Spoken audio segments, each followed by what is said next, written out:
Our natural environment is a taonga that New Zealanders care about deeply. To ensure a flourishing environment for now and future generations, we need to use our natural resources sustainably. However, Aotearoa New Zealand is still one of the highest generators of waste per person in the world.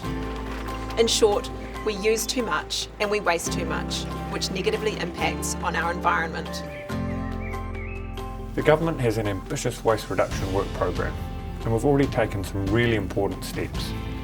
This includes taking action to phase out problematic plastics, investing in new recycling and resource recovery infrastructure, and working with industry to develop end-of-life product stewardship schemes for the likes of tyres and electronic waste.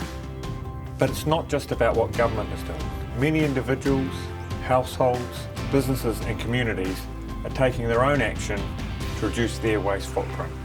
And others are leading the way in converting waste into innovative, value-added products. There are loads of opportunities and everyone has a role to play to minimise waste and its impact on the environment.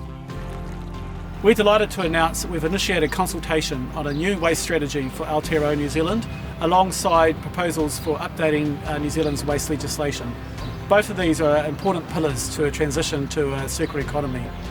Included in this strategy are a set of priorities. We map out the steps we think we need to take over the next 3 decades, and it includes a range of targets for sectors across the economy.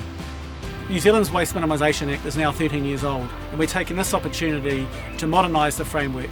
We're looking at both the Litter Act and the New Zealand Waste Minimisation Act to ensure it's got the tools that will enable us to meet the challenges outlined in the strategy, with the overall goal of moving to a circular economy by 2050. We know we can do better, and New Zealanders are demanding change. It's easy and it's important, and there are 3 ways to have your voice heard.